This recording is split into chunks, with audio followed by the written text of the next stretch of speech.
Welcome, dear listener, to Sleepy Stories. Tonight you will hear 3 ghost tales. We find ourselves in London, not the London of glass towers and restless neon, but the London of the 1800s, when Queen Victoria reigned, and the city was a great churning machine of industry, invention, and empire.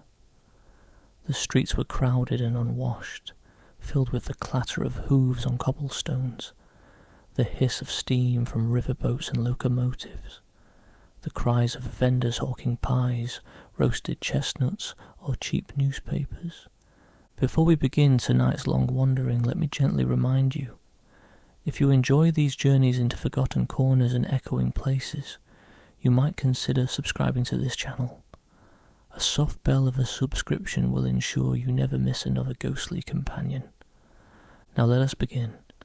These are the ghosts of London, gentle companions for tonight.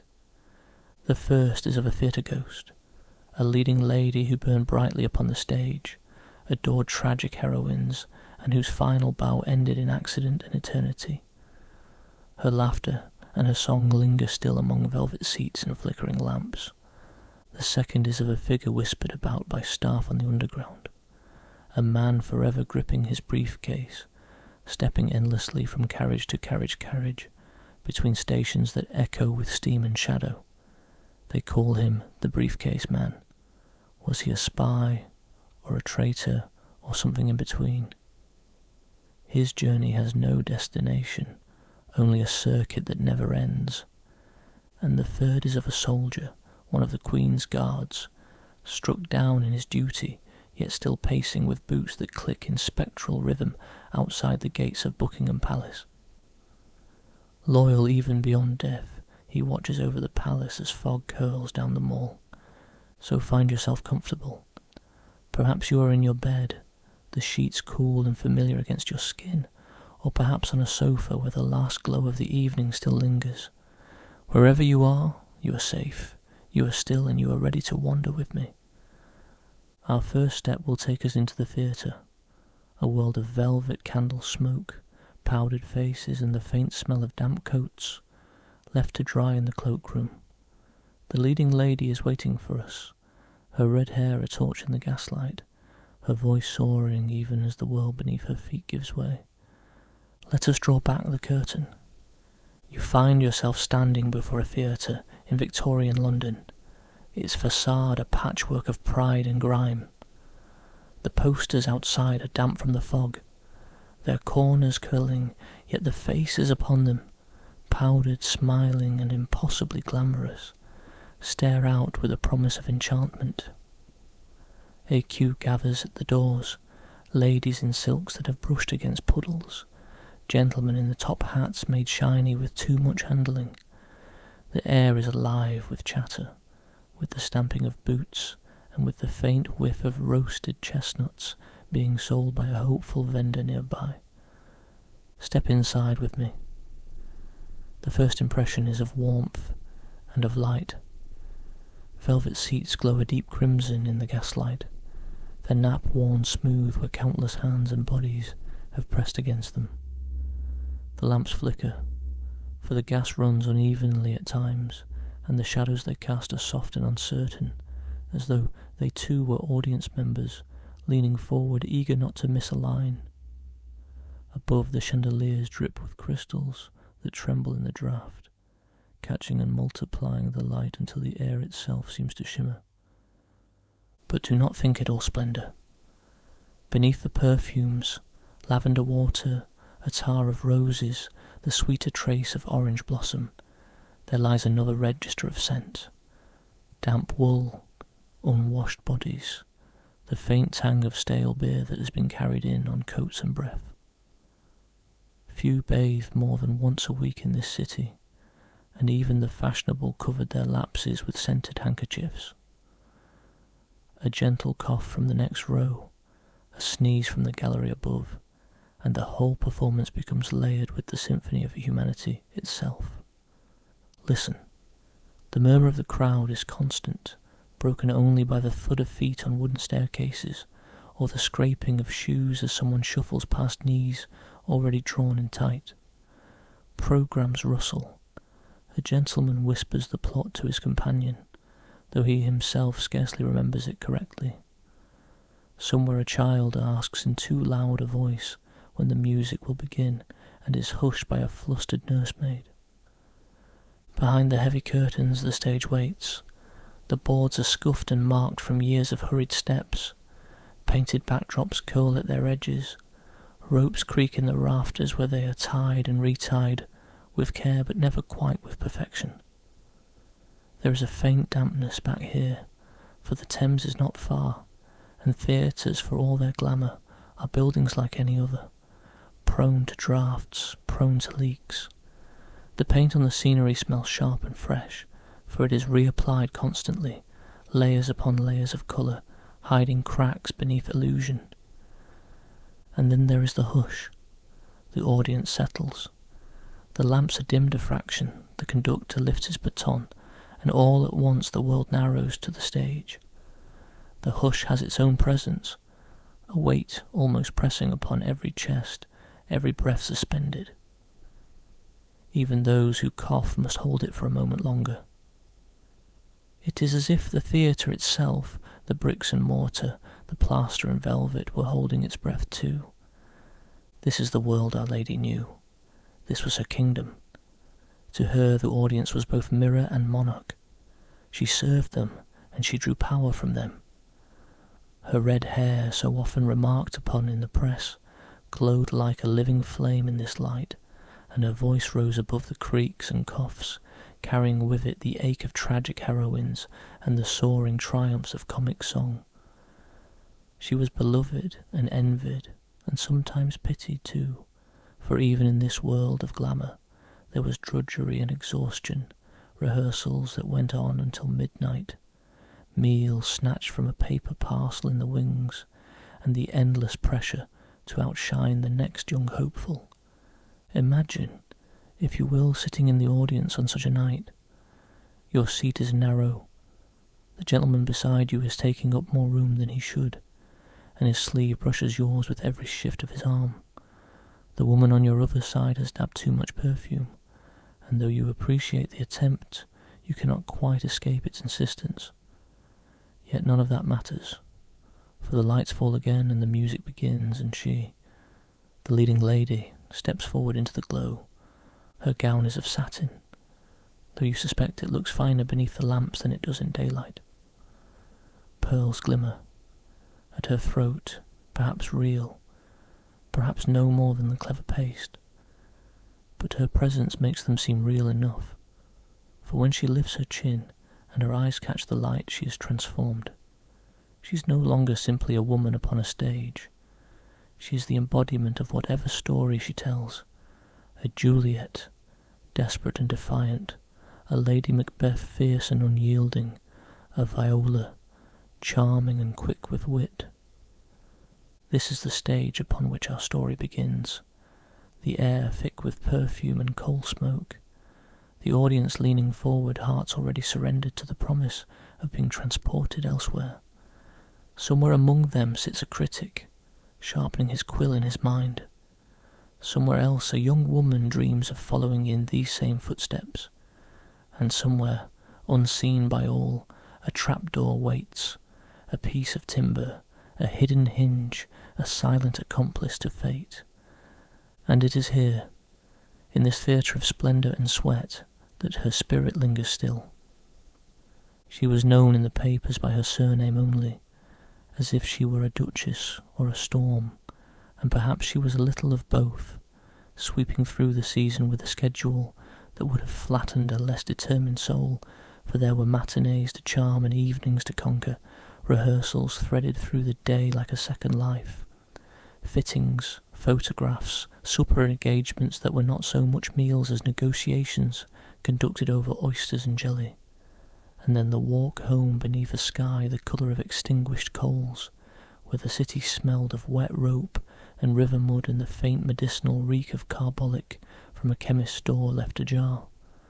She loved Shakespeare best, or so she told interviewers who posed her a question like a corsage to be pinned to her bodice, and they scribbled phrases such as a new Juliet for the age and the very marrow of Lady Macbeth. though secretly she delighted just as much in the nimble fun of a comic chorus, the patter songs that let her tongue dance, and the applause that came like warm rain, surprising and plentiful and impossible to catch in both hands, which did not prevent her from trying, night after night, to gather it all the same. Her days began in a dressing gown that had once been white, and was now the colour of downy mushrooms, cinched with a ribbon that had seen better seasons. Tea first, strong enough to suggest that the spoon might stand by itself if only it were brave. Then a heel of yesterday's bread spread with cold butter, and a letter or two opened with quick, practised fingers, an invitation to a charity luncheon, a reminder about a rehearsal call, a note from a milliner promising that the violet hat was nearly ready, though the violets might have to be imagined. The city woke outside her window with the shriek of cartwheels and the clop of hooves in the street sellers' calls. She wrote down a line of verse she wished to say for later, and tucked it into a pocket with a stub of pencil and a scrap of silk shaped like a promise. At rehearsal she was two people, for the director required obedience, and the role required rebellion, and she managed both by listening with tilted head, and then doing, in the moment of performance, precisely what felt true, which the director would swear had been his idea all along. The company watched her, the way a flock turns toward a sudden brightness, and though she did not gloat, she understood that such attention is a tide that must be navigated or else it drowns you. So she offered encouragement, a shared toffee, a compliment about a cuff or a cadence, all the while keeping the ship of herself on course. Backstage was no palace, merely a thin partition of boards and canvas that kept the illusion on one side and the truth on the other, where the costume rails smelled of starch and the faint sourness of garments worn hot beneath the lamps, where pins lived in cushions like sleepy hedgehogs and a seamstress's thimble flashed like a small moon. There were wash basins with water gone tepid too quickly, and cakes of soap that promised roses but delivered only a chalky approximation. And if one was lucky, there might be a dab of cologne passed round before the curtain rose, a brief bouquet to hold against the more insistent aromas of damp wool and human effort. Her socialite persona was partly theatre and partly arithmetic, for a woman's career could be prolonged by the company she kept, by appearing at garden parties where the lawn was a little bald under the croquet hoops, by attending musicales where the soprano sang bravely at a pianoforte that had not been tuned since the Jubilee, by accepting drives in Hyde Park that were really promenades of reputation, measured in nods and raised brows, and whose carriage stopped where. She learned to laugh lightly when it served, to lower her voice when it mattered, to promise nothing while making everyone feel they had been promised something very fine indeed.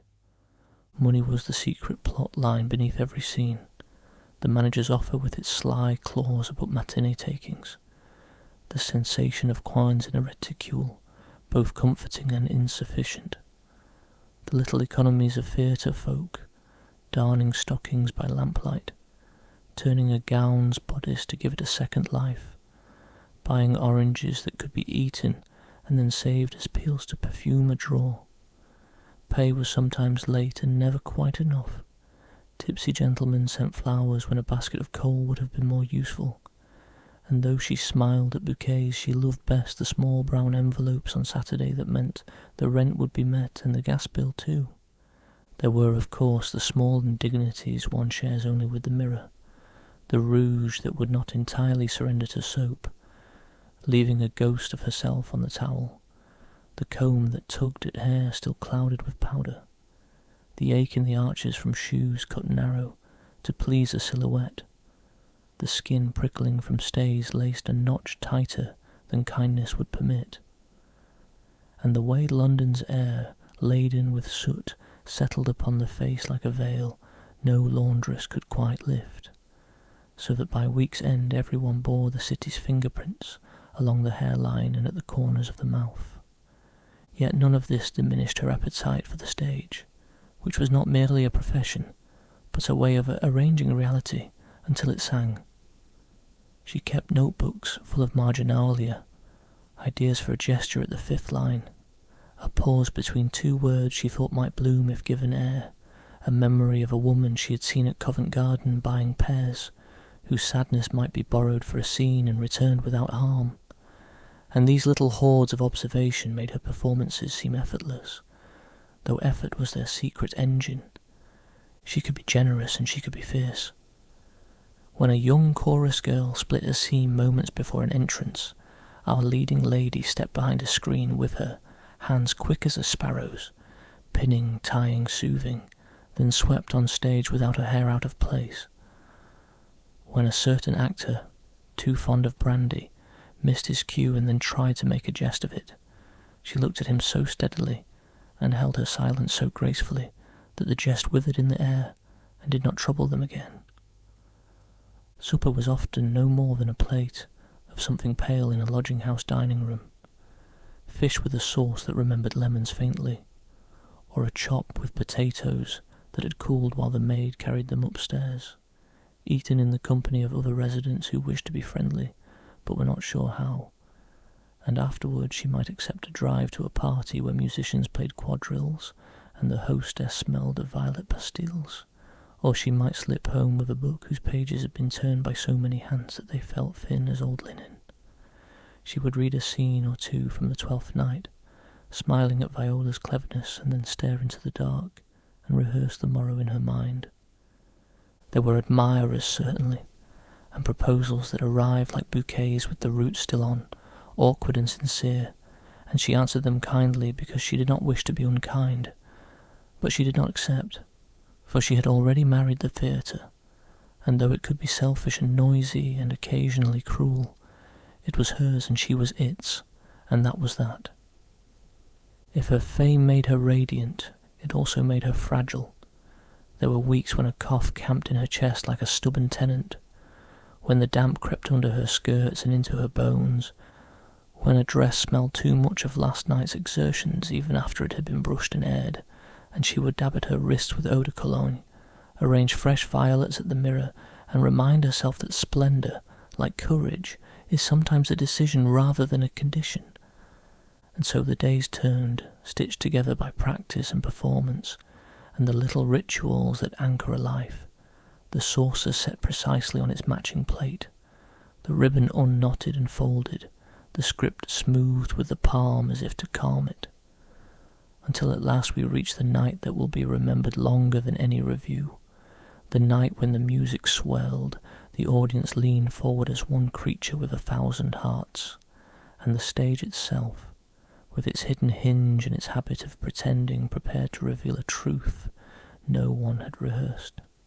The night began, like so many others, with the rattle of carriages outside, wheels splashing through puddles left by a reluctant afternoon rain, with the foyer bright as a lantern in the fog, a beacon for men in black coats and ladies wrapped in shawls of pale silk, with the doorman tugging at his collar as though it itched more than usual. A Tuesday, perhaps, or a Thursday, the kind of day that rarely writes itself into history except by accident. She prepared as she always did, pins in neat rows on a cushion, rouge dabbed in circles then softened with a fingertip, a dress brushed one last time until it shone in the light of the dressing mirror.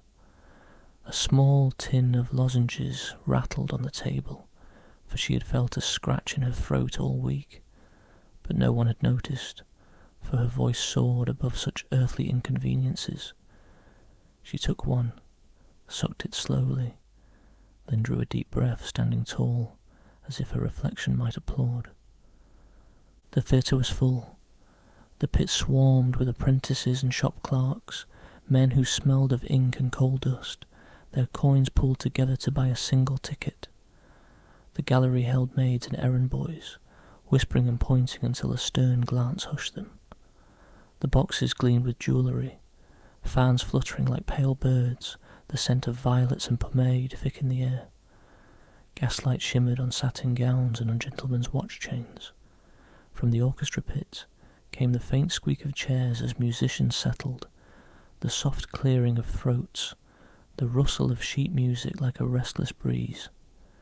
She entered to applause, a wave that lifted her, and she let herself ride it, her red hair catching the light, her figure framed by velvet curtains that seemed too heavy to be moved by mortal hands.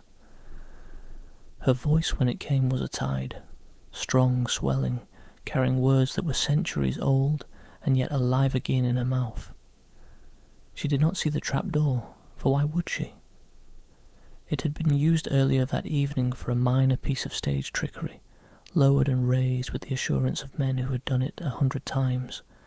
Someone had forgotten to fasten it properly. A detail as small as a pin. Yet pins hold whole gowns together, and hinges hold lives. She sang. Her arms opened wide, a gesture of surrender to art itself, and the audience leaned forward. The critic sharpened his quill in his mind. A child in the gallery clutched her mother's hand. The conductor raised his baton, eyes shining, already preparing for the crescendo. The moment swelled.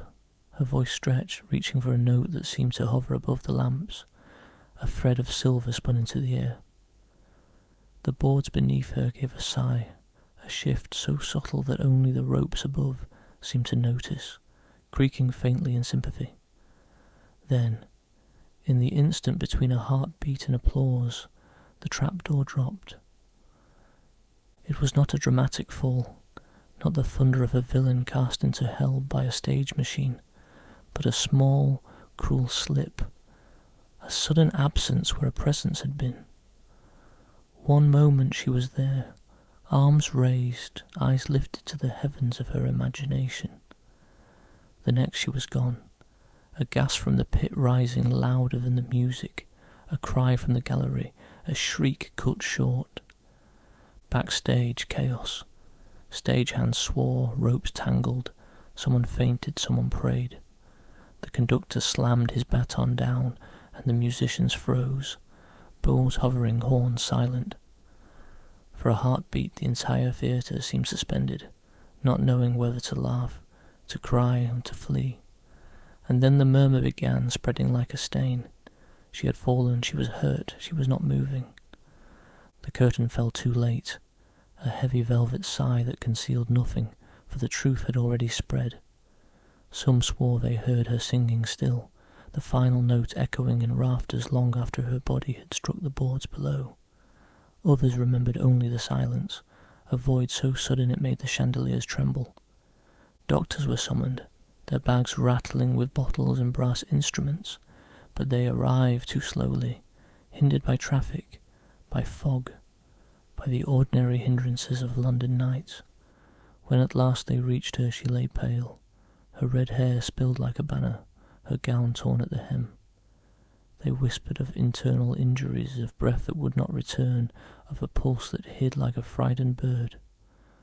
The manager wrung his hands, already calculating refunds, already fearing lawsuits, already thinking of the season's end.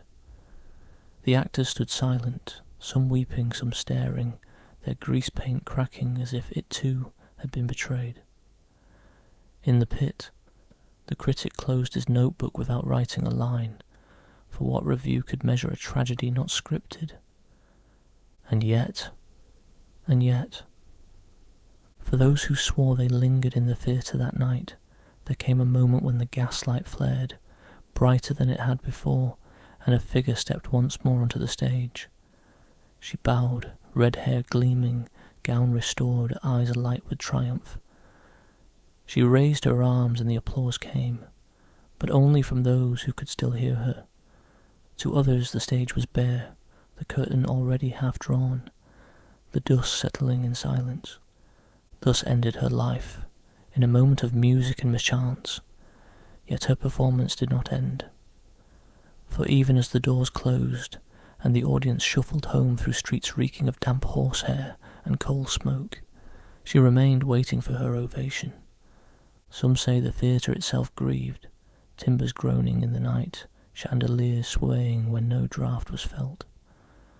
The stage hands whispered of her presence, a rustle of skirts in the wings, a soft hum of rehearsal when no one stood at the piano.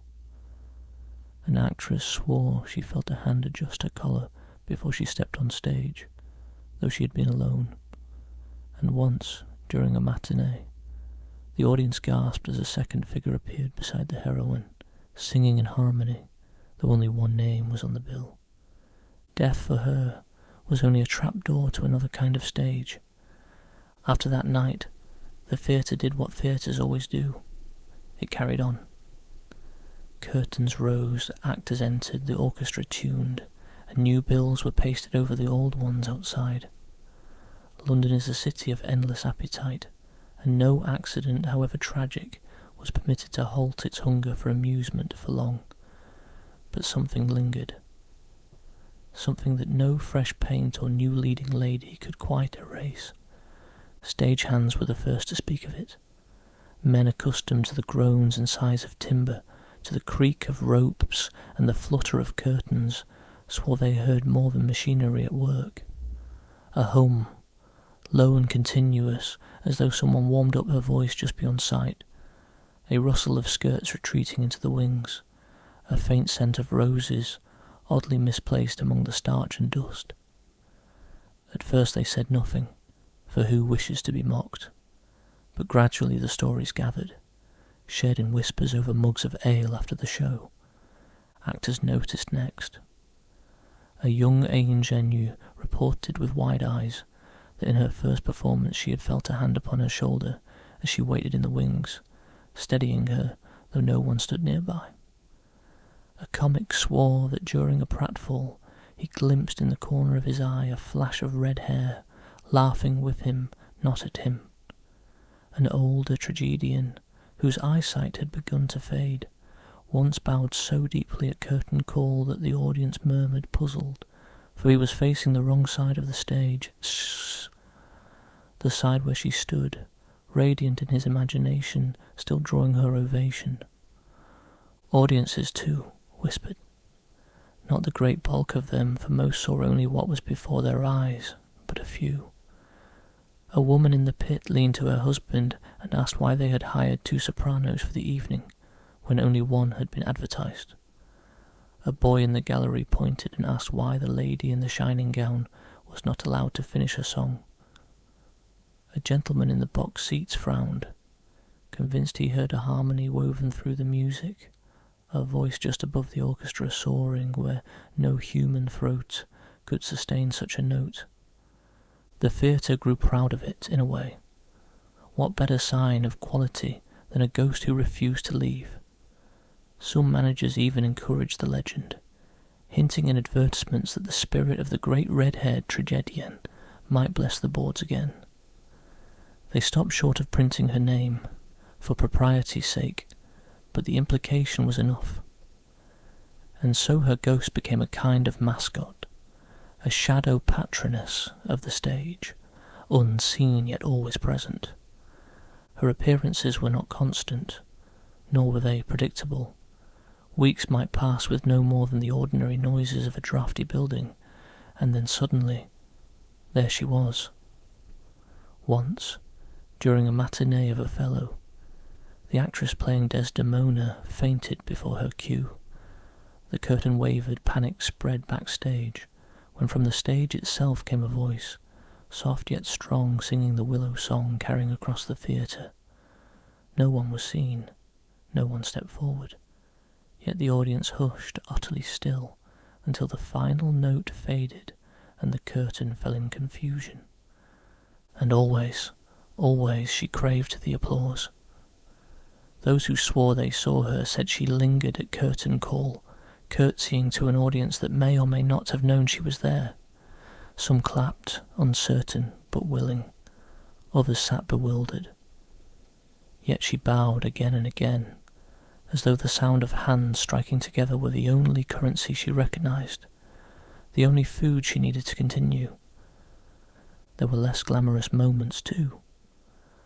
One actor, rehearsing late, reported catching a glimpse of her in the long mirror backstage. She looked tired, powder half smudged, rouge uneven, hair pinned hastily, not the star of reviews, but the weary woman beneath, muttering lines to herself. He said he pitied her then, more than he feared her, for even in death she rehearsed, as if perfection still dangled just out of reach.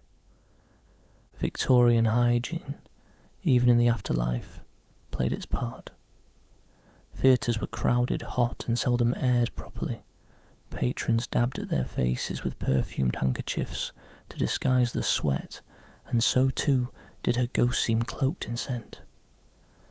Lavender one evening, rose the next, and sometimes, when the fog pressed especially thick outside, the unmistakable sharp tang of unwashed wool and stale beer, as though she were reminding the living that glamour was only ever stitched together from less pleasant threads. By now she no longer seemed tragic. She had been tragic in life, yes, in the moment of her fall. But in Hauntings she was something else, playful, determined, endlessly devoted to her art. She did not rage, nor wail, nor terrify. She performed, she sang. She stood, poised, waiting for applause that might never come, and in that waiting she became strangely comforting, a reminder that even death could not silence her song. If you wander through certain theatres of London today, and you feel the brush of fabric against your arm when no one passes, or you hear a faint hum in the wings as the orchestra tunes, or you catch the smell of roses with no bouquet in sight, you may be standing beside her. Perhaps you will even clap, softly, discreetly, and give her what she longs for most. And if you do, perhaps, just perhaps, you will see her bow, eyes shining in the gaslight, her hair burning like a flame that never quite goes out. And so the years drifted onward, the city changing around the theatre, yet her presence did not diminish. Outside, London modernised. Railways stretched their iron fingers farther across the countryside. Chimneys multiplied, the fog grew thicker with coal smoke. But within the crimson-curtained auditorium, time remained tethered to that night, to that one performance suspended forever between a note begun and never finished. Some said she no longer understood, that she had died. Others thought she knew it perfectly well, but had simply decided not to let the fact interrupt her career. Whatever the truth, she remained, luminous in the shadows, waiting for the familiar cue of music and applause. Those who claimed to see her most clearly often described the same moment, the hush at the end of a performance when the orchestra struck its final chord and silence stretched like a drawn curtain. The actors stood in tableau, breaths held, eyes blinking against the heat of the lamps, and there, for a fraction of a heartbeat, another figure appeared, not pale and skeletal, not frightening but whole, flushed with the vitality of a woman who had given everything to her art. She would sweep into a bow, as though the spotlight still followed her. Her gown shimmered faintly, stitched from memory rather than silk, but the gesture was real enough. Shoulders low, head inclined, one hand lifting slightly as though to catch the applause. She curtsied, slow and elegant, and then straightened, eyes scanning the audience with a hunger that was almost tender. Most clapped without knowing why.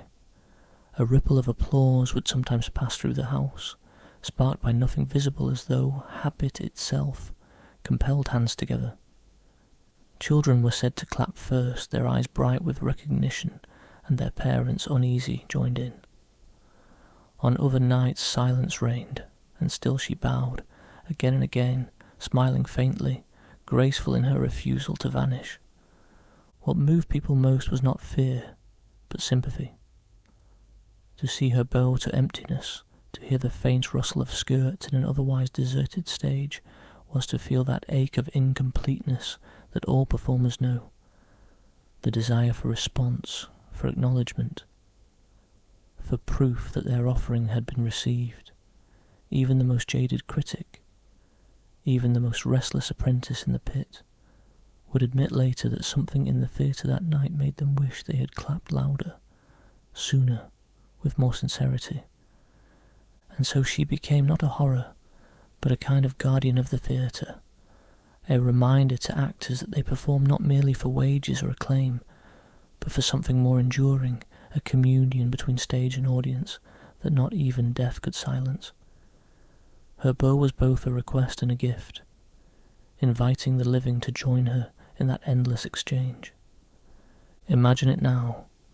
You sit in the hush after a performance, the velvet seat pressing against your back, the faint smell of gaslight mingling with rose water, the warmth of so many bodies in the close quarters. The actors stand motionless, breathless, and then you glimpse her, just at the edge of a vision, red hair like a flicker of flame, head inclined in gratitude. Do you clap? Perhaps you do, softly at first, then with more certainty. Perhaps others follow. The sound gathers, echoing against the plaster ceiling, bouncing through the gilded balconies, and for a moment she glows, as though the applause itself restores her. She curtsies one last time, lips parted in what might be a thank you, and then she fades, not gone, never gone, but slipping once more behind the curtain where time has no hold. The theatre settles again. The audience files out, murmuring, brushing past one another with perfumes and damp coats. The gas lamps are extinguished one by one, leaving shadows to creep back into corners. The stage hands coil ropes, actors unlace boots, musicians pack away instruments, and the night deepens into silence. But somewhere, in the boards, in the beams, in the very breath of the building, she lingers still, waiting, ready for the next audience, the next ripple of applause, the next chance to bow to those who will never quite know whether they saw her or only imagined her. And as London outside thrums with hansom cabs and cries of vendors, as fog curls around lampposts and the Thames slides darkly beneath its bridges, within the theatre she remains, a figure of tragic beauty and tireless devotion, forever taking her bow before an audience both present and absent, both awake and dreaming. The curtain falls, and our leading lady, unbowed by death, waits for it to rise again. If the theatre was all velvet and gaslight, the underground was its opposite. Damp stone, echoing tunnels, and the steady hiss of steam. London in the mid-19th century was proud of its marvels, and few marvels were more astonishing than the Metropolitan Railway, that first cut through clay and brick, which promised to carry thousands beneath the city without a horse in sight. The idea had seemed half mad to some, who would willingly travel underground, breathing coal smoke and darkness. And yet, when it opened in 1863, the crowds came, curious, eager, and just a little afraid. Imagine descending the steps. The fog follows you down, heavy with soot from chimneys above, and it mingles with the sulphurous tang of coal, smoke, from the engines waiting below. The walls sweat with damp beads of water forming where bricks meet mortar. Gas lamps flicker uncertainly, their flames guttering each time a train approaches, driven forward by pistons that force air into the tunnels with a roar like an approaching storm. The sound is everywhere. Iron wheels shriek against tracks, boots stamp and echo. A porter calls out the next station with a voice hoarse from repetition. Above all, the hiss of steam, sudden and insistent, as though the very tunnels exhale in irritation at the intrusion of mankind. It is a place of echoes, a cough repeated until it seems to belong to the walls, a laugh bouncing down the corridor until it returns as something unrecognisable. Passengers gather in their coats and gloves, clutching newspapers or parcels. Gentlemen carry umbrellas even underground, unwilling to appear without the symbol of their respectability. Ladies hold shawls tighter about their shoulders, for the tunnels are colder than the streets above, the damp clinging through layers of fabric. Children press noses to glass, eyes wide, equal parts thrilled and unnerved by this strange world beneath the world. Above ground, the city remains much the same. Hansom cabs rattling along, omnibuses trundling with their upper decks crowded by clerks and errand boys, the streets clogged with manure that no amount of sweeping ever quite removed. The Underground is meant to solve some of that, to ease the traffic, to carry clerks swiftly from suburbs to offices, but it does not escape the scent of the streets. Even below there is the faint animal reek of horses carried on coats and boots, mixed now with coal smoke and hot oil. Stations themselves are like caverns, brick vaults held aloft by iron beams. They are both impressive and claustrophobic, grand in design, but always with the lurking reminder that tons of London earth lie directly above. Trains arrive with a shudder, lamps glowing faintly, engines hissing like angry serpents, doors slam, whistles blow, and once more the whole contraption lurches into the dark, dragging its human cargo through the clay. It is here that our figure is most often glimpsed, not in the bright bustle of the foyers where tickets are clipped and newspapers sold, but in the half-lit corridors, the shadow platforms where damp gathers in streaks down the walls. He is a man of middling height, dressed in the fashion of the 1850s, a coat of good wool but gone a little shiny at the cuffs, a hat with its brim tugged low, boots polished though dulled by soot. In his hand always is a briefcase, leather scuffed at the corners, clasp held shut by determination alone. He moves with purpose, though where he is headed no one seems able to say. Some swear he steps aboard every train, only to vanish before the next stop. Others claim he paces platforms endlessly, eyes on the great clock, waiting for someone who never arrives. Porters mutter that they see him pass twice in the same moment, once in the corner of the eye, once directly ahead. His face, when glimpsed, is ordinary, almost disappointingly so, yet his presence chills the air, as though he has carried with him the damp of the tunnels themselves. Staff whisper about him with nervous smiles. They call him the Briefcase Man. Not a name to frighten, exactly, but one that makes sense in the shorthand of railway folk. Every ghost earns a nickname: the Grey Lady, the White Nun, the Screaming Boy. Here in the tunnels it is the Briefcase Man. He has become part of the Underground's own folklore, spoken of between shifts, a story to pass the time while lanterns are trimmed and engines cleaned. No one has ever seen him board a carriage in the ordinary way, nor has anyone watched him leave by the staircases to the streets above.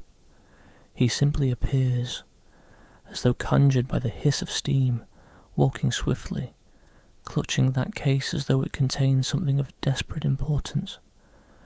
Passengers who brush against him remark on the chill, the faint scent of damp ink, as though documents sealed long ago have soaked through into the leather. And so the tunnels gained a ghost, almost as soon as they had gained trains, a man who travelled without ticket, without destination, endlessly pacing through soot and steam. A reminder that for all its machinery, its promise of progress, the Underground was also a place of shadows, where the living and the dead might share a carriage without knowing. The stories say that the Briefcase Man was not always a ghost. Once he was a clerk, or perhaps a messenger, or perhaps something more dangerous, for no one can quite agree. What they agree upon is this: his business was tied to the year 1851, when all of London seemed to converge upon Hyde Park to marvel at the great exhibition of the works of industry of all nations. Picture the Crystal Palace itself, a vast greenhouse of glass and iron, stretching longer than a dozen cathedrals, filled with light even on days when the city outside sulked under clouds. Inside, exhibits from across the globe glittered, machines that whirred and clattered, fabrics woven with impossible precision, gems and statues and inventions promising to transform daily life. The air smelled of varnish and polish and the faint tang of hot metal, for some machines ran all day, demonstrating their powers to awed crowds, and threading through it all was the steady murmur of thousands of visitors, their footsteps softened by sawdust lay thick upon the floor. Among the throngs walked dignitaries, princes, inventors, and clerks. Papers changed hands, sketches were tucked into pockets, contracts were whispered over cups of tea. Nations eyed one another with pride and suspicion in equal measure. The exhibition was not merely a display of progress. It was also a theatre of rivalry. Every machine a boast, every patent a potential weapon. It is said that our man carried documents of importance. Some claim they were plans for a machine too advanced for its time, stolen from a rival nation.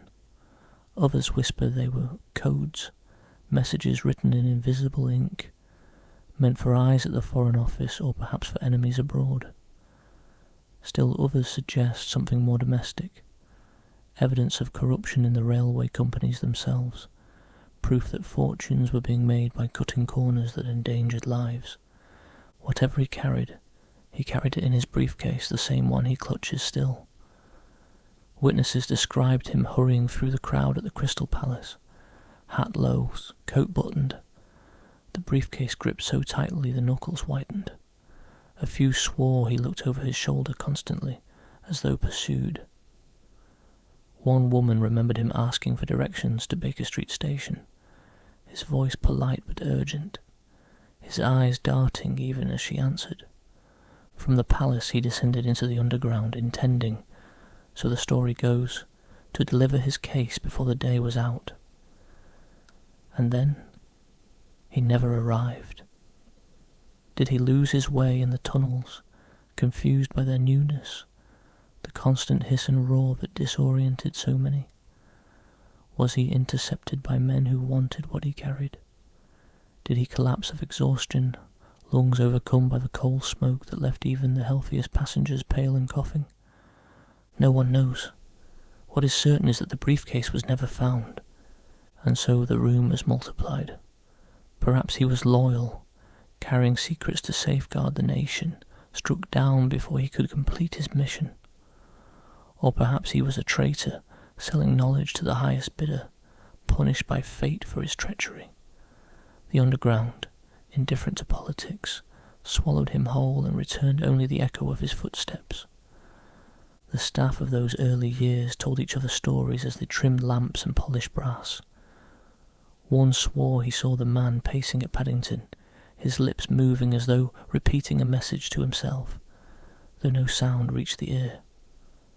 Another claimed to have brushed past him at King's Cross, feeling the cold seep through wool coat and shirt alike, leaving him shivering long after. A porter at Baker Street insisted he saw the case open for a moment, and inside were not papers, but a shifting light, like lamplight reflected on water. He told this tale so often that no one believed him, yet no one laughed too loudly either, for laughter can falter quickly in a tunnel where echoes travel farther than expected. And always the question remained, what was in the briefcase? Some said nothing at all, that the man's mind, broken by stress, had convinced him it carried treasure when it was empty. Others believed it contained a truth too heavy to be borne, one that bound him forever to the act of carrying it, pacing the tunnels until time itself frayed. The great exhibition closed, the Crystal Palace dismantled and rebuilt elsewhere, but still he walked. While nations moved on to new rivalries, new inventions, new wars, he stayed in his endless errand. Loyal or traitor, clerk or spy, he is remembered only as the Briefcase Man, pacing beneath the city, his mission unresolved. If you ride the underground late at night, when the crowds thin and the lights flicker on damp tiles, listen. The hiss of steam is gone now, replaced by the hum of electricity, yet echoes remain. You may glimpse a man stepping swiftly through a carriage, his hat pulled low, his coat brushing your sleeve. His briefcase knocks lightly against the seat, leather worn smooth by hands long gone. Before you can speak, before you can follow, the train lurches into the next station, and he is gone, swallowed by a crowd that was not there a moment before. For all the mystery of his mission, the Briefcase Man is remembered most vividly through the encounters of ordinary people. The stories drift down through generations of staff and passengers, half believed, half doubted, yet never quite forgotten. Picture a clerk on his way home from Westminster one damp evening. He boards a carriage half full of weary faces, hats tipped low, newspapers folded against the knees. The gas lamps flicker as the train rattles forward. Beside him sits a man with a briefcase balanced carefully upon his lap. They exchange polite nods, and the clerk remarks on the weather, the rain, the mud, the fog that seems to seep even into one's bones. The Briefcase Man glances up, murmurs a reply, then looks away again, as if measuring something invisible on the far wall of the carriage. At the next stop, the clerk gathers his things, meaning to say goodbye. But when he turns, the seat is empty, though no door is opened, no passenger has passed. Or take the story told by a porter at King's Cross, who swore that on more than one occasion he glimpsed the man pacing the length of the platform in the quiet hours between last train and dawn. Hat brim low, case clutched tight, boots clicking evenly against the tiles. Each time the porter hailed him, the man did not pause or turn, only continued his circuit until, with a blink, he was gone, swallowed not by shadow, but by the very air. The porter confessed to feeling no terror, only a creeping sorrow, as if he had interrupted someone intent on work that could never be finished. Passengers, too, brought tales. A governess with 2 charges reported that her young charges waved cheerfully at a man across the carriage, who lifted his briefcase slightly as though in greeting. She assumed it a harmless eccentric until the children whispered, puzzled, why no one else seemed to see him. A soldier returning from abroad wrote in his diary of meeting a gentleman underground who seemed eager for conversation, asking about foreign postings, then vanishing before he could answer in full. His diary trailed off into a scrawl. Perhaps he was never there at all, and always it is the case that stands out, the case that is clutched too tightly, polished though battered, as if its contents are both precious and perilous. Some who brushed against him swore they felt a chill seeping from it, as though the leather itself contained dampness. Others claimed to hear a faint rattle within, not of paper or coin, but of something metallic, like the ticking of a clock that never strikes the hour. The underground staff, ever practical, gave him his name with a mixture of respect and humour, the Briefcase Man. They shared the tales in break rooms where damp uniforms steamed before small fires, or on platforms swept clear of soot at the start of a shift. Some told the story to frighten new recruits, laughing as they described the ghostly figure vanishing mid-stride. Yet even in their laughter there was caution, for most admitted they themselves had glimpsed him once, if only out of the corner of an eye. Even now, when trains are electric and platforms are crowded with glowing signs and fast food wrappers, some staff still speak of him, as if the steam and the gaslight had never quite lifted. They say that in the earliest hour of morning, when the tunnels hum low and the air tastes of iron, a shadow sometimes moves more swiftly than the rest, slipping between crowds without sound. They nod toward empty spaces, half joking, but the nickname remains. One old tale tells of a station master at Holborn who once followed the man, determined to solve the mystery. He trailed him down the platform, briefcase glinting faintly in the gaslight, footsteps steady. But as the man stepped into a pool of steam from the engine, he vanished. The station master searched, lantern held high, but there was only steam curling into damp air, and the echo of boots receding into silence. And so he became part of the rhythm of travel, another presence in the endless flow of passengers. Ordinary, unremarkable, until one noticed the briefcase, and then the figure was gone. Not feared, not chased, but acknowledged in quiet nods, whispered about during long shifts, a companion of sorts in the damp underworld of London. If you ride today, with your ticket tucked in a pocket and your phone glowing in your palm, you may not notice him. Yet listen closely as the doors slide shut and the carriage jolts forward. Look at the row of passengers across from you. One may have his hat brim low, his coat a little worn, a case balanced upon his knees. He will not meet your eye for long. He never does. And by the time you glance again, the seat will be empty, as though he had never sat there at all. If there is one thing that defines the Briefcase Man, it is movement. He is never at rest, never leaning against a pillar or pausing at the tea counter, never loitering with a newspaper tucked beneath his arm, always moving, as though the very idea of stopping might undo him. And those who watch him long enough come to sense that his path is not random, but patterned, a circuit repeated endlessly, as if the tunnels themselves were a great clock, and he the hand sweeping round and round. Listen to the rhythm of his journey. Waterloo, King's Cross, Baker Street, Holborn, Westminster, Tower Hill, Paddington. Names spoken by porters, repeated like a litany, half chanted over the hiss of steam. The stations themselves become verses in a hymn, and he is its cantor, passing through again and again, clutching his case, never allowing it to leave his side. Some say he is drawn to the great termini, where the pulse of London beats loudest. Waterloo with its endless flow of travellers, Paddington with its iron arches echoing like a cathedral of industry. Others insist he prefers the quieter stops, slipping into the shadows at Holborn or vanishing in the damp at Tower Hill. But always the pattern continues, as if he must walk the whole network to ensure it remains intact, as if the railway would crumble without his ceaseless patrol. Passengers have reported the peculiar sensation of déjà vu, watching him step onto a train, vanish at the next station, only to glimpse him again minutes later boarding another carriage. The same hat, the same coat, the same stubborn grip on the case.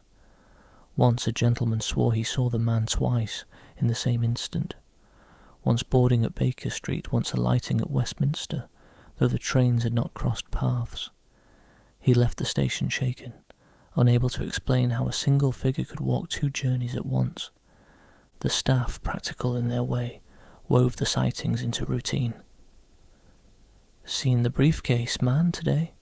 became a question asked half in jest, like a sailor remarking on the weather. A porter sweeping a deserted platform might glance up at the echo of boots and mutter, "There he goes again." The rhythm of his footsteps became almost comforting, a sign that the tunnels remained alive even in their loneliest hours. There were stranger accounts too. One driver, leaning from his cab as the train crept into a station, claimed to see the man striding across the tracks themselves, hat unshaken by the wind of the oncoming engine, case clutched close, his figure passing through steam as though it were nothing more substantial than lace. Another time, a group of boys exploring where they ought not ventured into a side tunnel, lanterns held aloft, and came running back white-faced, swearing they had found a man pacing there in silence, his shadow thrown large against the walls, though he never once looked up. Always the motion, always the circuit. What drives him? Is it duty, the desperate need to complete a mission long denied? Is it guilt pacing as penance, walking until forgiveness arrives? Or is it simply habit, the deepest root of life carried on into death? A man so bound to his commute that he cannot let it go, even when the trains have changed, the lamps replaced, the world above shifted beyond recognition. The ghostly circuit grows hypnotic when spoken aloud.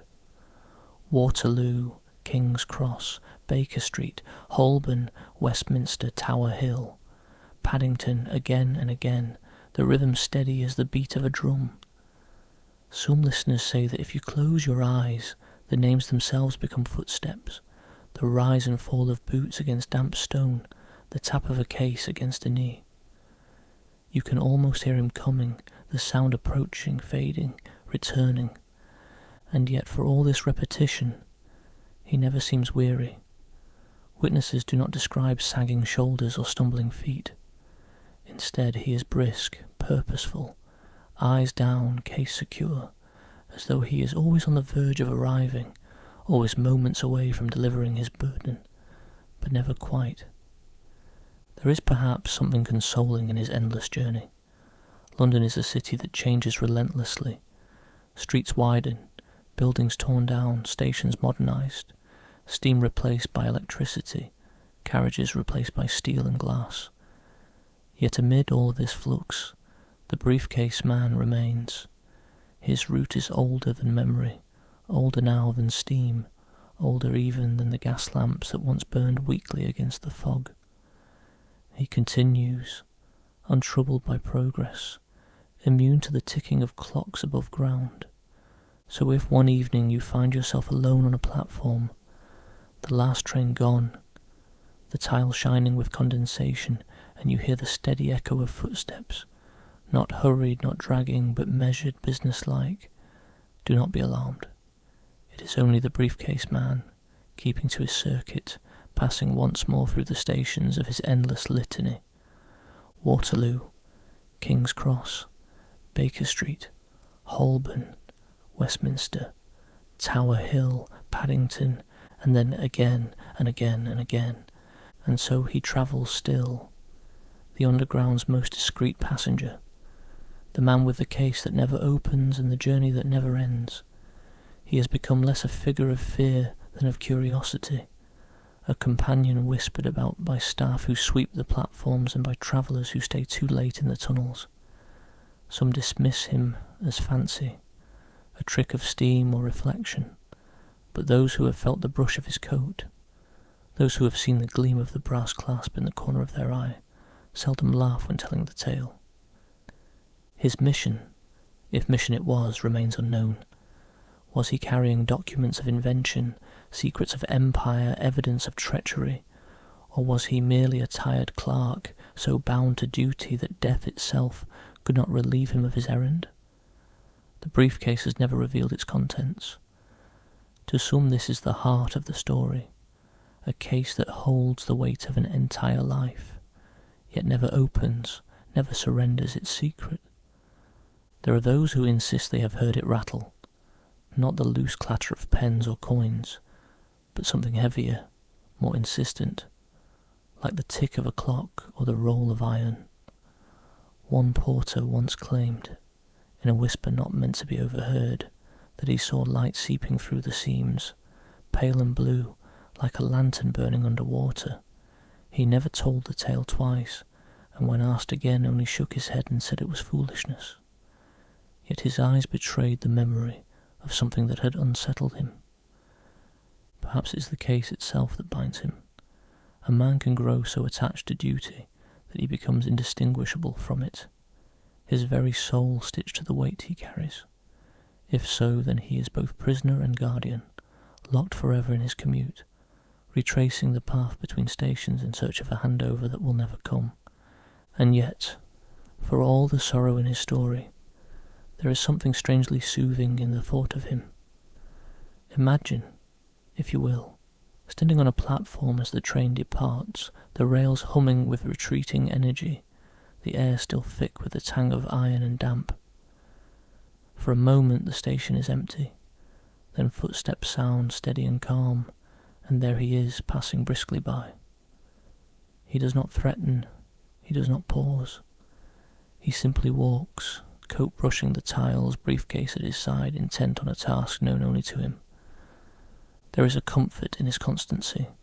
London shifts, buildings rise and fall, fashions change, but the Briefcase Man remains. When the Crystal Palace burned, he still walked. When steam gave way to electricity, he still walked. When new lines were cut through earth that had never felt sunlight, he appeared there too, as if the very act of tunnelling called him forth.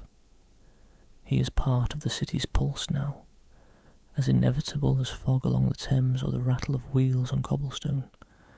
Some say he is loyal, still serving the crown in ways unseen, a phantom agent ensuring secrets remain safe. Others whisper that he betrayed his country, and his ceaseless travel is punishment, an eternal errand with no reward.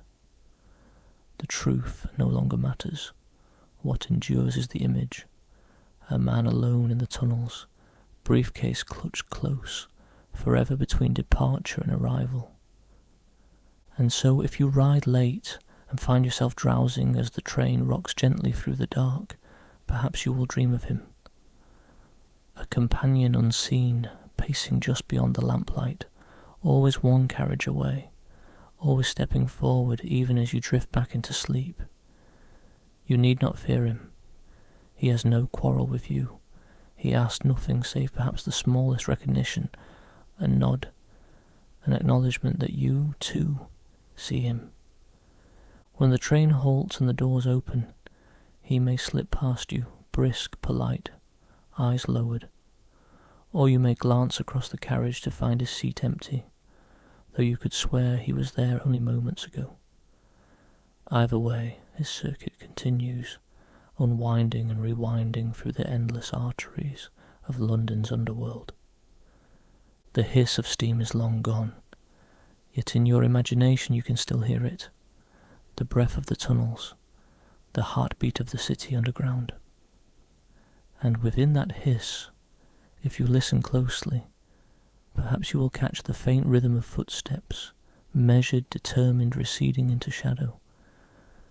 The Briefcase Man, ever travelling, ever searching, mission unresolved. By the time you step into the precincts of Buckingham Palace, in the reign of Queen Victoria, the city outside seems to fade into another register of sound and colour. The clatter of carts, the hawkers calling their wares, the sour, sweet blend of horse manure and coal smoke, all of it softens as you pass the gates, replaced by the orderly rhythm of boots, the glimmer of uniforms, the slow dignity of ritual. The mall stretches out before you like a ribbon of stone, lined with lamps that glow faintly through the fog, their halos trembling in the damp air. Vendors gather at the far edges, selling pies, roasted nuts, and little trinkets stamped with the Queen's likeness, hoping to catch the eye of visitors lingering near the railings. Children are hoisted onto shoulders to glimpse the palace, their breath puffing in the pale clouds as they marvel at its sheer scale. And there it stands, Buckingham Palace, broad and pale against the London sky, its windows catching what little light the day allows. In Queen Victoria's time it was still being reshaped, wings extended, facades redecorated, the interiors filled with furniture both grand and slightly uncomfortable, as was the fashion. Behind the high windows, footmen hurried along corridors with trays, while in the kitchens below, joints of meat roasted on spits, the air heavy with the mingling aromas of sweet puddings, oysters and strong tea forever brewing. But the heart of the place, at least for those who gazed through its gates, was the guard. The scarlet coats, bright even against the greyness of London's fog, the tall bearskin hats, the gleam of buttons polished until they reflected the lamplight like small suns. They stood so still that some visitors whispered they were statues, placed there for effect. Only the blink of an eye, the faint rise and fall of a chest, betrayed them as living men. Ceremony was everything. The changing of the guard was a ritual as familiar as the toll of church bells, boots striking in unison, rifles gleaming on shoulders, commands barked in clipped tones that echoed down the mall. The onlookers pressed close to the gates, some sketching the scene, others simply drinking in the sight of such discipline. For ordinary Londoners, it was a glimpse into the life of the monarchy, distant yet reassuring, a promise that the Queen herself was watched over night and day. Fog rolled thick here too, carrying with it the smells of roasting chestnuts, the faint damp musk of wool coats, and the occasional acrid waft from the river beyond. At night, the lamps glowed like faint stars along the palace frontage, and the guard's boots struck the stones with a rhythm that echoed long after the sound itself had ceased. If you listened closely, you might think the rhythm continued, an extra set of footsteps keeping pace just beyond sight. Londoners told stories, of course. They always did. That one guard who had fallen asleep standing, only to be roused by a superior's cough. That officer who had once fainted from the heat of summer beneath the bearskin hat, and whispered more quietly. The tale of the guard who had died, struck down not in battle, but in the ordinary peril of city streets. A carriage careening too fast along the Mall, a horse startled by the fog, the impact swift and merciless. One moment he was a young man in scarlet, boots polished, rifle steady. The next he was gone, carried away with a dignity the accident had denied him. And yet, as with all such stories, the end was not the end. For soon after some claimed they heard an extra pair of boots in the midnight watch, not the careless scuffle of a thief or the hurried tread of a messenger, but the precise measured click of a guard on duty, a step that never faltered, never paused, even when no guard had been posted. By day the palace was grandeur. Gilt frames, stiff ceremonies, the rustle of silk in the staterooms. By night it was quieter, the Queen herself often awake long past midnight, reading by lamplight while the corridors outside fell still, and outside those windows, under the cold gaze of the moon and the fog that pooled like ghostly drapery, the boots continued to strike, steady, loyal, unceasing. This is where our story begins, at the gates of Buckingham Palace, in the reign of a queen who embodied an empire, and in the footsteps of a guard who refused to leave his post. A guard's life was not one of glamour, though to the onlooker it seemed a role carved from ceremony and spectacle. Beneath the scarlet coat and the bearskin hat was simply a young man, often no more than 20, who had drilled until his muscles moved from memory, whose boots blistered his feet until the leather softened, whose meals were plain and whose hours were long. He rose early, often before dawn, in barracks that smelled of polish, damp wool, and tobacco. The air was thick with the snores of men who had returned late from the canteen, the clink of metal basins as others splashed cold water over their faces. Breakfast might be porridge thickened with treacle, or bread and dripping if supplies were lean. Tea was strong, sometimes stewed too long, but always welcome. He dressed layer by layer, shirt and braces, then the scarlet tunic stiff with starch, brass buttons gleaming from hours of polishing. His bearskin hat he treated with care, brushing it smooth with strokes that raised a faint musky scent, half animal, half oil. Drill consumed much of his day, marching in formation until boots struck stone in unison, turning rifles with a precision that felt like choreography. Commands barked in clipped syllables that echoed against palace walls. There was pride in this discipline, though also fatigue. Blisters hardened into calluses, shoulders ached from the constant weight of weapon and pack. Still, to be seen, to be part of the spectacle of monarchy, was no small honour. Crowds pressed against the gates, watching with admiration, whispering of loyalty and strength. Meals were simple, yet hearty enough to sustain long hours on watch. Salt beef, potatoes boiled until their skins split, cabbage that filled the air with a faintly sulphurous tang. On better days, mutton stew thickened with barley, or suet pudding heavy enough to sit in the stomach until nightfall. Officers dined finer, with wine and game, but the men made do, and found camaraderie in shared plates and jests about whose spoon had been pilfered. Etiquette threaded through every part of his life. A guard did not scratch, nor fidget, nor speak when on duty. He stood with rifle upright, eyes forward, resisting even the urge to blink when a curious child waved a sticky bun beneath his nose, or when a stray dog sniffed at his boots. Londoners delighted in testing their stillness, leaning close, whispering jokes, trying to catch a smirk. Yet the discipline held. Only the faintest twitch betrayed the effort it cost. Off duty, life was less rigid. In barracks, laughter echoed, songs sung off-key, boots tapped against wooden floors. Games of cards played with coins scraped together from meagre pay.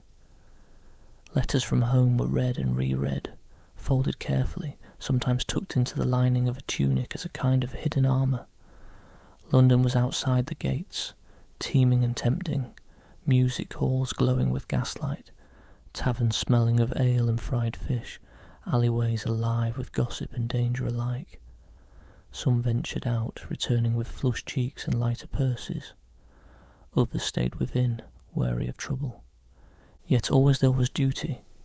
Guards were not soldiers abroad, nor adventurers in foreign wars, but they bore the weight of symbol. They were living emblems of monarchy, reminders that the Queen herself was watched, that the heart of empire beat securely behind palace gates. For some this filled the chest with pride. For others it was simply work, steady, predictable, a wage to send home to parents in the countryside, or to a wife waiting with a baby on her hip. There were oddities too. The bearskin hats, imported at great expense, made men taller, but also unbearably hot in summer, the sweat trickling into eyes until the world blurred. In winter, the damp crept into every seam of the tunic, and boots squelched with unseen leaks. The rifles polished to a gleam often misfired during parade drills, earning curses from officers and stifled laughter from comrades. And all the while, etiquette demanded composure. No grimace, no complaint, no breaking of the silent facade. Our young guard bore it all with a kind of quiet dignity. He was neither the most brilliant nor the most wayward among his fellows. He sang in the evening, softly, a country ballad learned at his mother's knee. He carved his initials into the underside of a barrack bench, where only the woodworms could see. He polished his buttons until they glowed like tiny suns, though he joked that the public rarely noticed, staring instead at the height of the hats. He was steady, loyal, a man who took pride in being part of something larger than himself. And so his days unfolded: drill, duty, meals, letters, the rhythm of boots striking stone, the weight of the rifle on his shoulder, the fog curling against the palace gates. Ordinary, in a way, yet extraordinary too, for in that stillness, in that scarlet presence against the grey of London, he was woven into the fabric of the city itself. No one, least of all he, could have known that one evening the routine would break, that the discipline drilled into his very bones would be tested not by an officer's command, but by the unpredictable chaos of a frightened horse and a runaway carriage, that the boots polished so carefully would strike stone one last time and then fall silent, only to resume again in a different key, in a rhythm that would echo long after.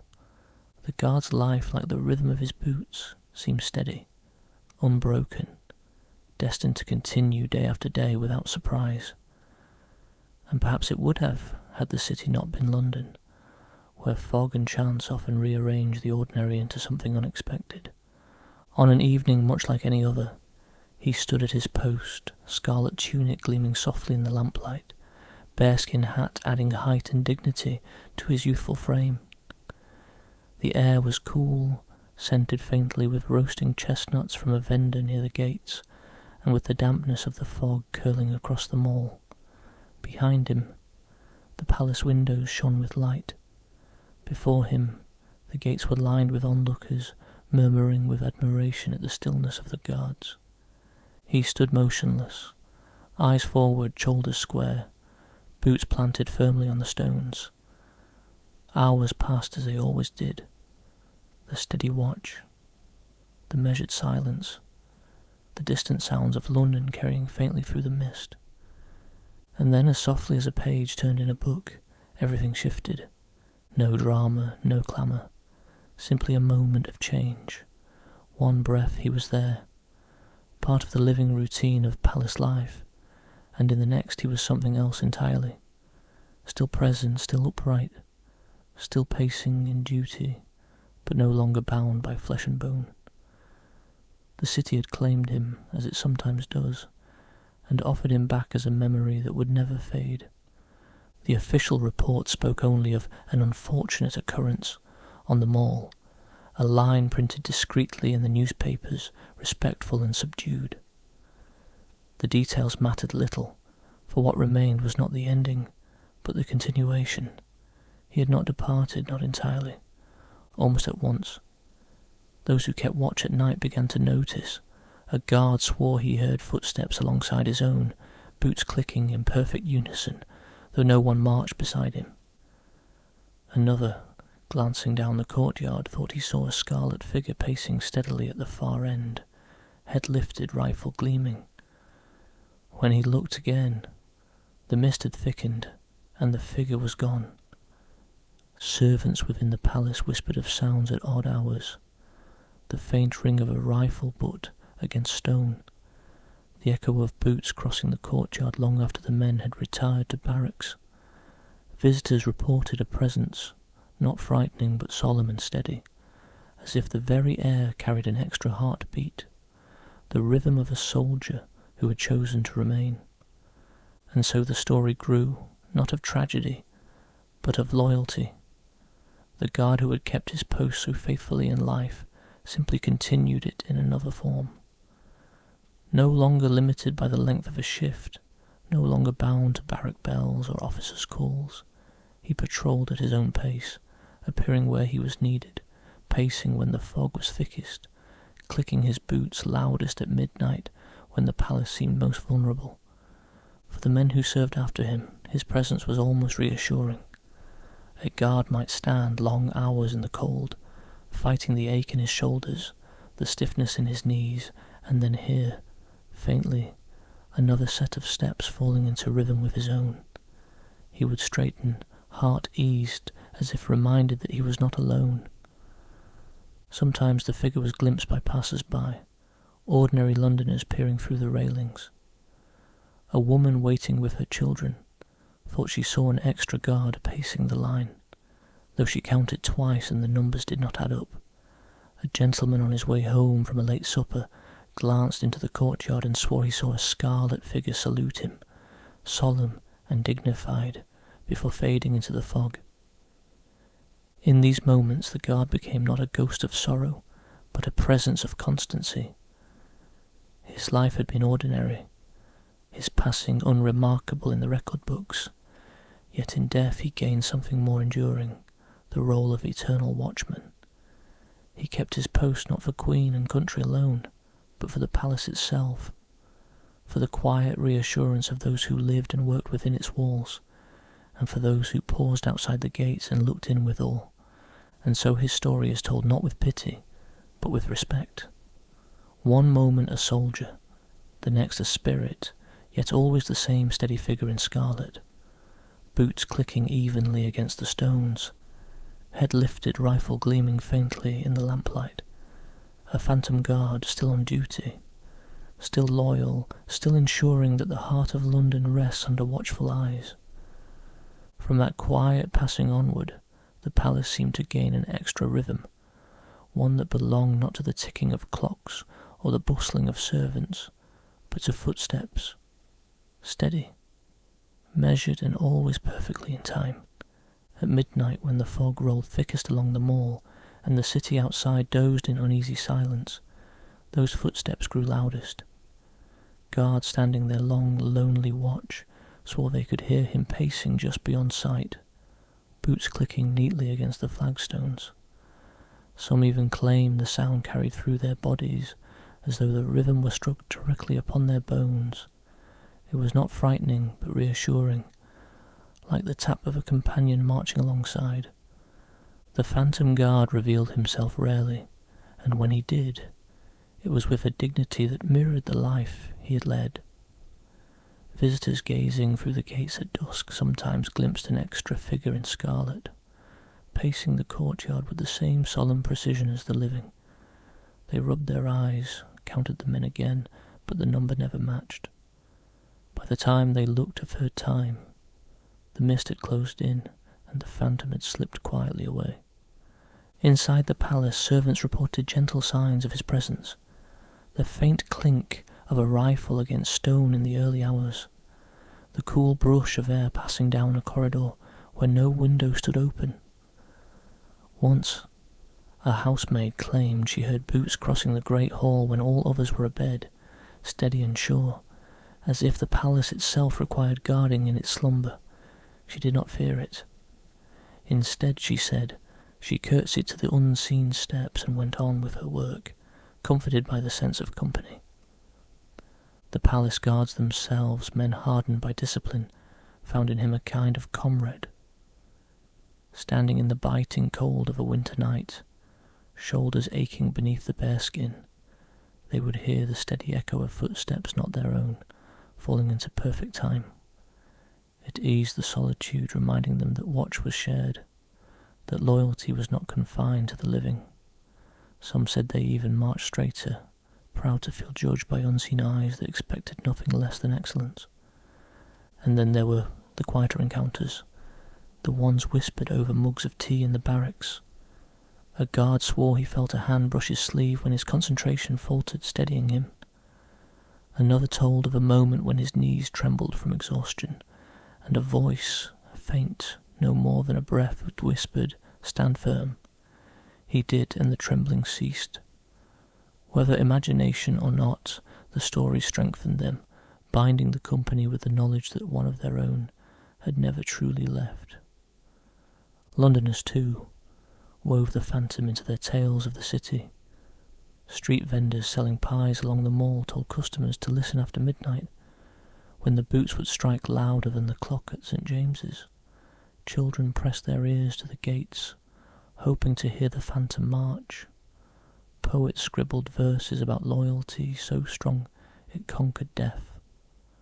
Tourists from abroad returned home with stories of the palace's extra guard, whose discipline never faltered, whose watch never ended. Unlike other ghosts, his presence was never capricious or cruel. He rattled no windows, toppled no candlesticks. He asked for nothing, demanded nothing. He simply marched, steady as ever, embodying the constancy that had defined his life. For in truth his haunting was not about death at all. It was about continuation, about a duty so deeply lived that it carried on without pause. The fog often thickened his appearances, curling about him like ghostly drapery, making his scarlet tunic glow faintly, as though lit from within. Sometimes only the boots were heard, their clicks carrying across the courtyard, measured and precise. At other times he appeared whole, saluting at the gates with a formality that made visitors instinctively bow or curtsy in return, though they could not explain why. It is said that he appears most often when the palace itself is troubled, during nights of political unrest, during storms when winds lash the chimneys, during occasions when the Queen herself lay awake long past midnight. In those times his boots rang loudest, echoing along the stones as if to remind all within that loyalty still guarded them, even when the city beyond was restless. And so his haunting became not a tale of fear, but of reassurance. A scarlet figure in the fog, steady and sure, pacing the ground with boots that never falter. A soldier without end, protecting not only the palace, but the very idea of it. The dignity of service, the comfort of constancy, the calm knowledge that some posts are kept forever. And so the phantom guard remains, pacing quietly in the fog, the palace's post for all eternity. His boots strike with steady rhythm against the stones, neither hurried nor weary, as though time itself were measured by his march. He is no longer a soldier of flesh and blood, no longer bound by the aches of duty or the call of reveille, but something gentler, a presence woven into the very fabric of the palace. Visitors who pause at the gates sometimes feel it, though they cannot explain why. They find themselves standing longer than they meant to, staring into the courtyard with a faint sense of expectation. Some swear they hear an echo of footsteps. Others imagine a shadow moving within the mist. None leave feeling frightened. Instead, they leave reassured, as though they have been reminded of a loyalty that endures even when all else changes. The guards on duty speak of him with a respect that borders on affection. A young recruit, stiff with nerves, will sometimes whisper that he felt another set of boots fall into step beside him, easing his tension, helping him keep his line. Older soldiers smile at such confessions, for they too have known the comfort of unseen company. The phantom is not a tale to frighten them, but a reminder that their watch is shared, that service binds generations together. Within the palace, the staff acknowledge him in quieter ways. A door left ajar in the early morning is gently closed without a hand upon it. A lantern flickers in the corridor, though no draught passes. At midnight, the faint tap of boots echoes through the great hall, as if the palace itself were being lulled into slumber by the rhythm of his steps. Servants leave him undisturbed, accepting his presence as they would the ticking of a clock or the settling of old timbers. Londoners, too, have folded him into the city's stories. Guides leading curious crowds through the foggy streets speak of the palace's extra guard, the one who needs no pay and never misses his shift. Poets still pen lines about the figure in scarlet who patrols the night. Lovers strolling the mall pause, holding one another closer when they hear the faint, measured march carrying across the stones. The phantom guard has no malice. His story is not of sorrow but of constancy. Where others might drift into shadow, restless or unmoored, he has chosen to remain precisely where he belonged. He does not linger for applause or recognition, but because his post is his purpose, his identity, and now his eternity. In life he kept watch for the Queen. In death, he keeps watch for the palace itself, for the city that gathers around it, for those who listen closely enough to hear his steps. Imagine now the palace at rest, the lights dimmed, the courtyards empty, the fog curling like a blanket along the stones. The world beyond bustles and clamours, but here a hush settles, soft and solemn. And within that hush the footsteps continue, not loud, not jarring, but steady, measured, like a heartbeat that never fails. One could almost say he is still saluting the Queen, though she has long since passed into history. One could almost say he salutes London itself, with its chimneys and its fog and its endless restless life. Or perhaps he salutes you, listener, reminding you that loyalty can be quiet, unseen, and yet everlasting. And so, when you next walk the mall and glance at the palace gates, pause for a moment. Let the fog swirl about you, let the lamplight halo faintly in the damp, and listen. You may hear nothing more than the city's usual sighs, or you may catch the faint click of boots, steady and calm, reassuring you that the watch continues, that some guardians never leave their post. A quiet farewell, then, to the phantom guard, but not a farewell to him, for he does not go. He is there still, scarlet in the mist, pacing as he always did, keeping eternal watch as the palace sleeps. And so, dear listener, our night's wander through 19th century London comes gently to an end. We have walked the fog-cloaked streets, breathed the mingling scents of coal smoke, perfume and roasted chestnuts, and listened for the faintest echoes of lives that linger still. 3 ghosts have kept us company.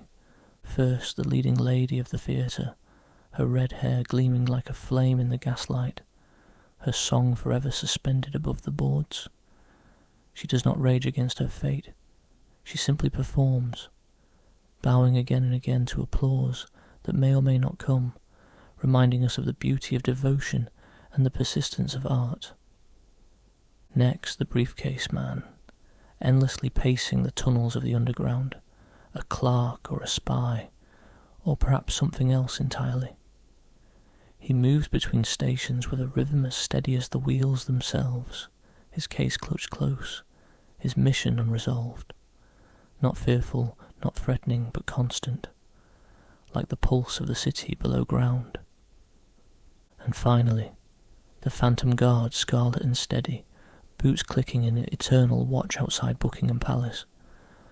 A figure of loyalty and reassurance, whose presence is not one of sorrow, but of constancy, reminding us that duty, once embraced, can outlast even the years themselves.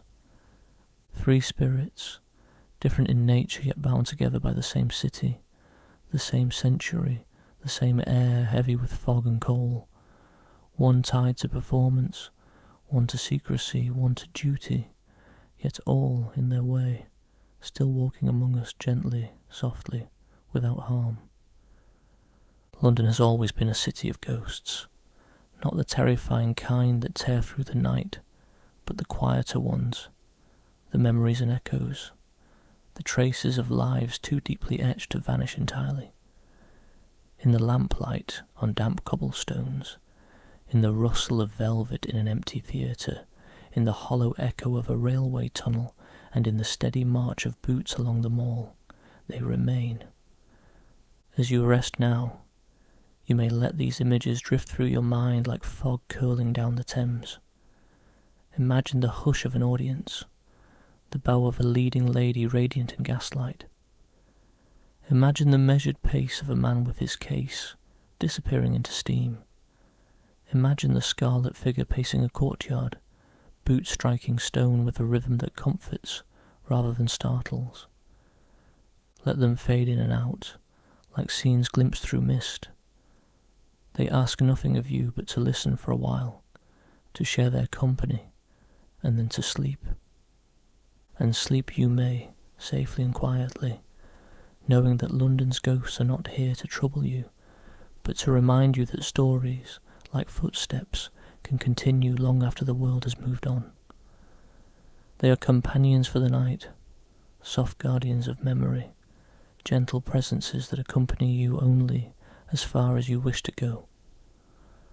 So close your eyes now, if you have not already. Rest your head against the pillow, feel the stillness gathering around you. Outside the city may bustle, but here, in this moment, all is calm.